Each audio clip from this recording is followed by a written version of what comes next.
নিজ ইচ্ছেই দিন প্রচারের চেষ্টা করিয়েন না। বিশেষভাবে আপনারা কর্মী, আপনাদের জন্য একান্ত জরুরি। যা বলছেন তা আগে জেনে নেন। স্বার্থে কোনো কথা বলার চেষ্টা করিয়েন না। আমার স্বার্থে, কোনো ব্যক্তির স্বার্থে, সংগঠনের স্বার্থে, নেতার স্বার্থে, স্বার্থ নিয়ে সব ধর্ম চলে না।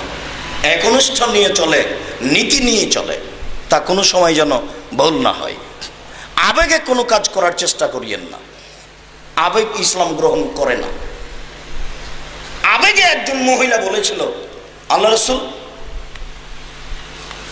উসমান ইবনে মাজুন খুব ভালো মানুষ, আমি মনে করছি সে জান্নাতে যাবে। তখন আল্লাহ রাসূল বলছেন, কি সাহসে তুমি এই কথা বললে?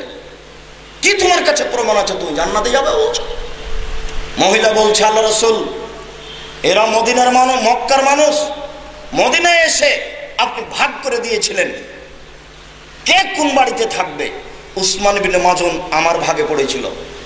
উসমান বিন মাজুনকে আমি অসুস্থ অবস্থায় দীর্ঘদিন থেকে তার সেবা করে আসছি। আমি একজন মহিলা মানুষ, দীর্ঘদিন সেবার ভিত্তিতে আমি দেখেছি এই খুবই ভালো মানুষ, পরহেজগার মানুষ, এ জান্নাতে যাবে। তার পরহেজগারিতা দেখে মহিলা বলল এ জান্নাতে যাবে। আল্লাহ রাসূল তার উপরে ক্ষেপে গেলেন, বলো কি তুমি, তোমার আবেগের কি দাম আছে? তুমি কি করে বলো জান্নাতে যেতে পারে? তখন উনি বললেন, ঠিক আছে, আমার ভুল হয়েছে। বুখারীর হাদিস।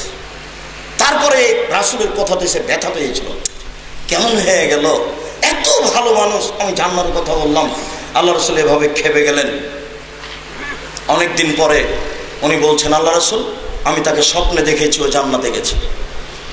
তখন আল্লাহ রাসূল বলছেন, তুমি ঠিক বলেছ, তবে মানুষ আমল করে তার ফলাফল কি হবে এটা মানুষে জানে না, কাজে তুমি প্রথমে সিদ্ধান্ত দিতে পারো না। আবেগ দিয়ে কোনো কিছু চলে না। জিন্দেগিতে আবেগ দিয়ে কোনো কাজ করার চেষ্টা করিয়েন না। আগে বিদ্যে, তারপরে কথা ও কর্ম। এ ব্যাপারে আল্লাহ তাআলা বলেন, ফালাম আন্নাহু লা ইলাহা ইল্লাল্লাহ। আগে এই বিদ্যা অর্জন করে নেন যে আল্লাহ ছাড়া কোনো মাবুদ নেই। দাওয়াত দেন। দাওয়াত দেওয়ার আগে যেটা জরুরি সেটা হচ্ছে আগে জ্ঞান অর্জন করতে হবে। মৌখিক জ্ঞান অর্জন করে ভালো সফলতা অর্জন করা যায় না।